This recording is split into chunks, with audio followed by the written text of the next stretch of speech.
So this is somewhere I've never been before, and amazingly, every time I come to Stellenbosch, there's somewhere I've never been before. This is utterly charming. We're surrounded by bubbles. Tell us about this destination, Mike. Well, this is a real inside secret. This is Petites Bulles champagne bar. Of course, it does have champagne, but a big focus on South African MCC with an even bigger focus on Stellenbosch. Locals love it. It's a late night joint. It's oozing with character, and I often have to spend a lot of money to get my wife to leave. I'm slightly surprised Mrs. Ratcliffe isn't here when we walked in. The owner of this wonderful little spot is Niels. Time to try some Cup Classique and find out why this place came to be.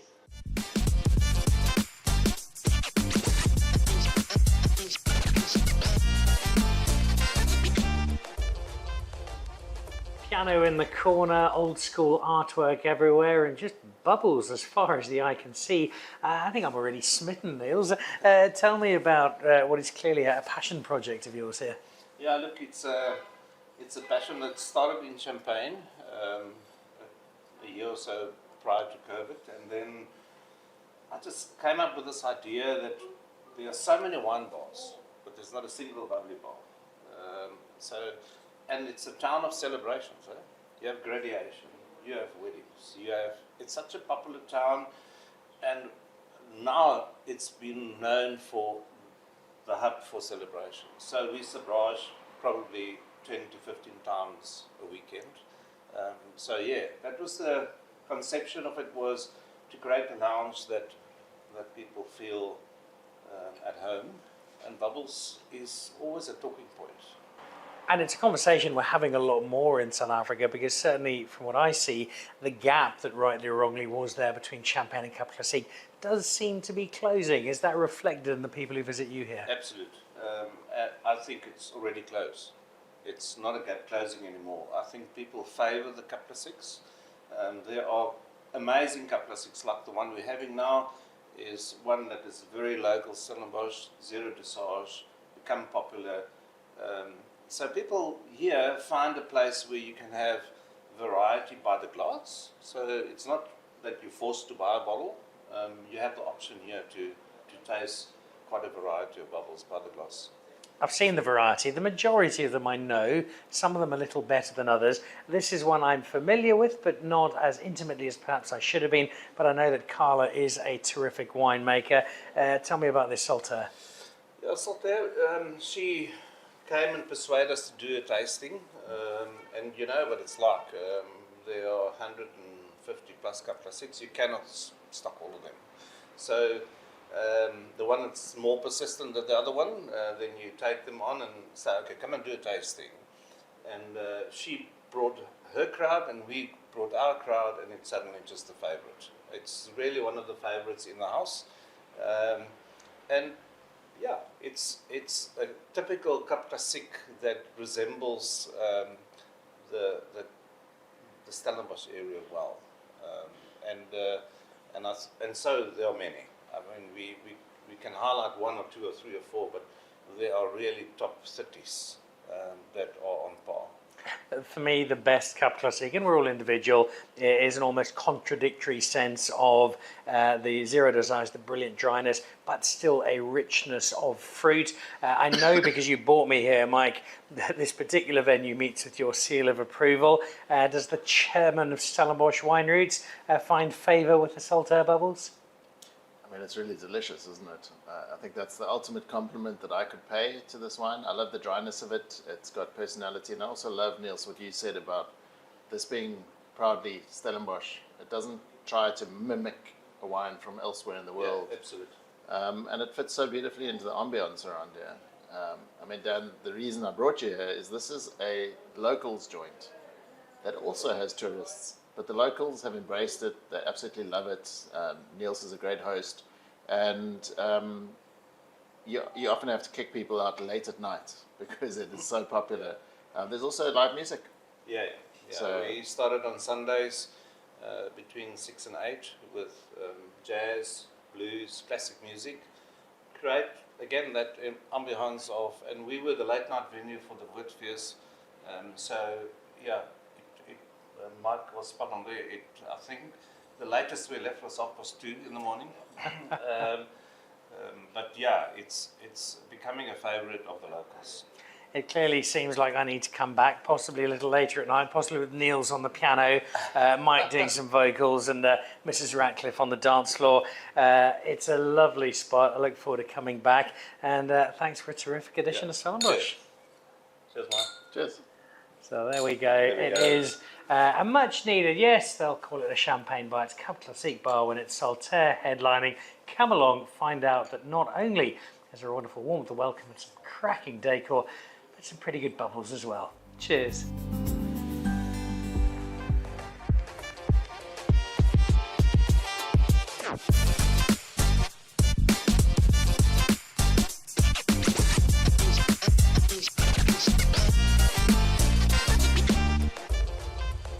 So the last time I was here doing this kind of misadventure with my good friend Mike Ratcliffe, I described this as being the world's greatest urban wine route, but thinking that that was probably as good as it got, because there could not surely be any more wine bars that could come to Stellenbosch. And yet once again, you've not only taken me to somewhere I've never been before, but taken me somewhere enormously cool, and somewhere I think on the way in you said was your favourite little bar in Stellenbosch.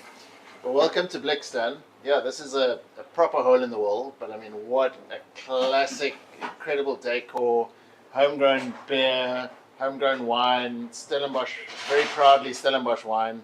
You can get your cocktails, and this is also a late night hangout. You can get into a lot of trouble at Blix. It has that speakeasy feel to it, doesn't it? I think that's exactly what they're going for, and Hannes Pickard, who owns the place, he's a polo player, so there's a lot of trophies on the wall.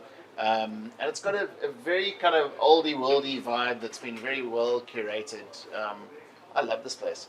We've dropped in on a fairly quiet-ish Thursday afternoon in Stellenbosch, and yet outside there are loads of people as well. And I've seen that a lot through Stellenbosch, just not in rush hour, but a lot of people just enjoying that almost European cafe culture, sit down for a glass of wine, spend time with someone. It's a real part of what goes on here in Stellenbosch.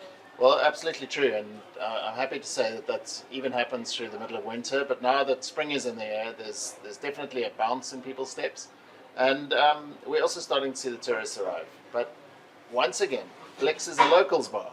This is fueled by the locals. You'll see the captains of industry coming through here sometimes quite late at night.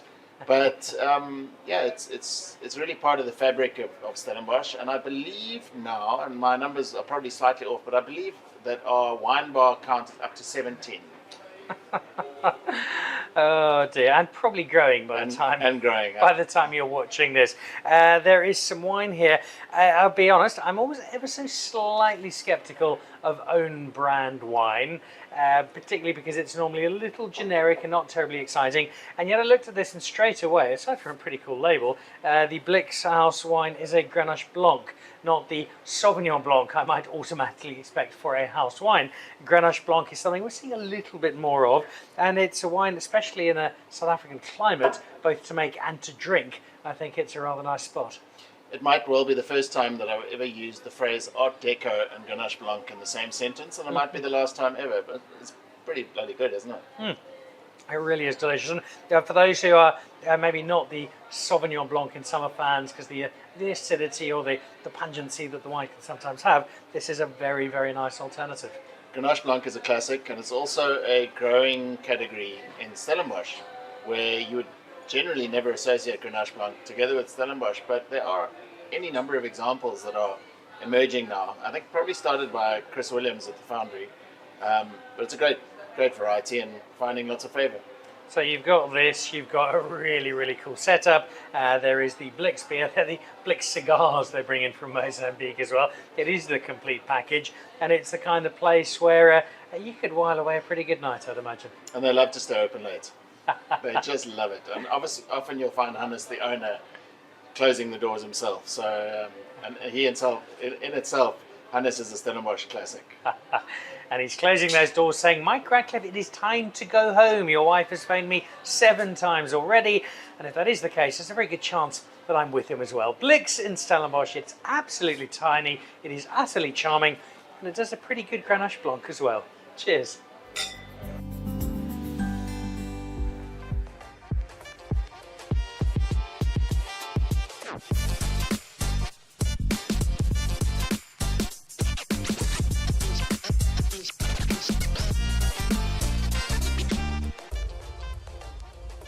So the Dan really likes wine. Wine tour of the wine bars of Stellenbosch finds itself somewhere a little unusual because, Mike Ratcliffe, this is technically not a wine bar, but as much as the world knows Bertus Basson as one of the great chefs of our time, you and I know him as an absolute and utter wine obsessive. Yeah, he's a bit of a nutter, really, all round. And it comes to his food as well. But I have to tell you, you can sit here under this magnificent old vine and eat small plates that somehow just get thrown down in front of you. And each bite is a incredible journey. And similarly, the wine list here is eclectic. It gets changed regularly. It has a equal smattering of young, up and coming wannabes who are trying everything at their disposal, and then a lot of great classics. And it changes all the time, but it does feel like a wine bar vibe here. It And does. to tell you the truth, Bertus has actually said that he is pivoting to be a wine bar. It's a dangerous place to come for two reasons. One, it has the small plates, and you think, okay, well, I'll have one of those, and maybe all right, we'll have two of those. But next thing you know, you've had enough food for 4 weeks because it is so deceptive. But then there's also this wine selection, and you go in and you have a look at it, and oh, that looks really good. But I've also want to try some of that. Oh, I can't believe he's got that vintage. And before you know it, dinner for 4, you've ordered 6 bottles, and it's wonderfully chaotic. But that's really Bertus. He's such a warm, welcoming, engaging person, but he also delivers so much, both here and Stellenbosch as a whole. Absolutely.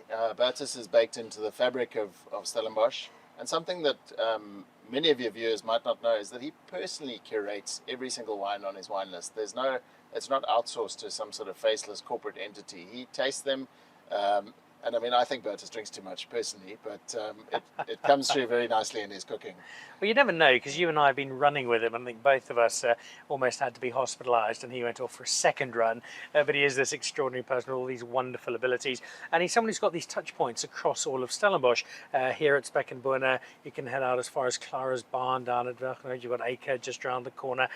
You've got his world-class burger joint. He does so much, not just within Stellenbosch, but also for this community.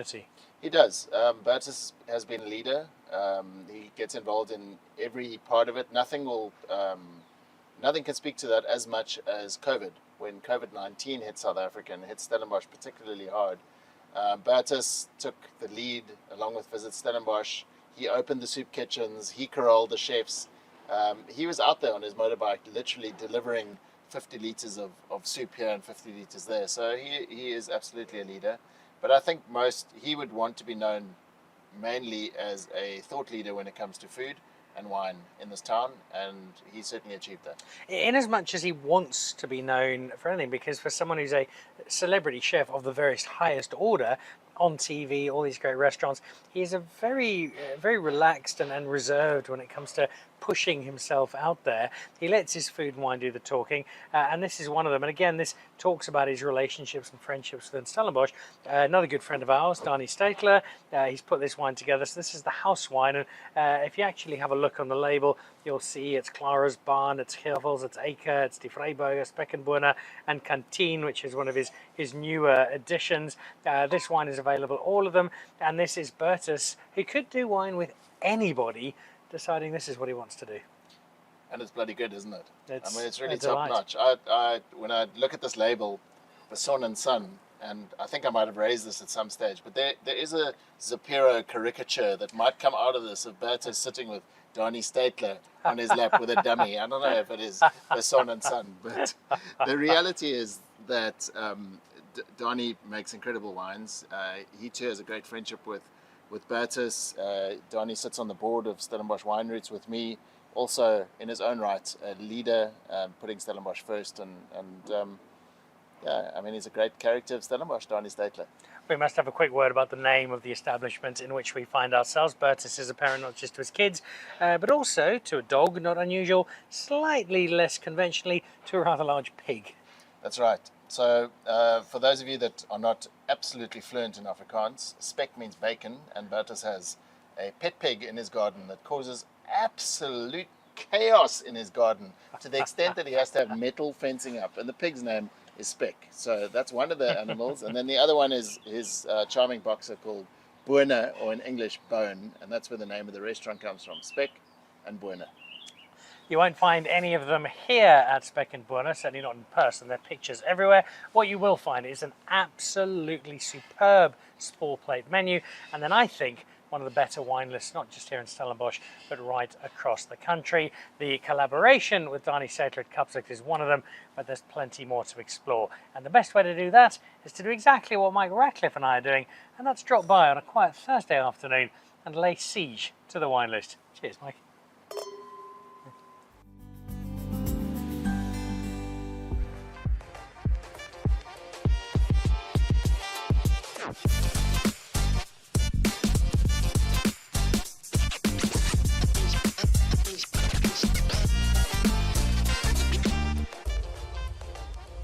Stellenbosch is known, celebrated, has been for many years now as one of the epicentres of global wine. But in the last few years, the wine has had some competition for star attraction because the quality of food has been getting better and better and better, and is now very much seen as not just one of South Africa's food capitals, but indeed one of the world's great places to come if you want to eat terrific food. And it is people like Bertus Basson who've blazed that trail, but Mike Ratcliffe, there are a number of newish guns who have done similar, and the person who springs immediately to mind is the man behind this very location, and that is Darren Badenhorst. Yeah, it's great to be sitting in Nocturne. This is an epic wine bar, and it also just managed to amplify Darren's skills. You know, he's really come to fame as a chef of some note and notoriety, somebody that's blazed a lot of trails, but also together with his partner, Callan Austin, they have really shaken up the food scene, the fine dining scene in Stellenbosch. And now with Nocturne, they've taken all of that, they've pulled it together with cocktails, with a wine bar, in a very, very classy establishment that we're sitting in right now. Now, this is a guy who's cracked Franschhoek, which can be notoriously tricky to do.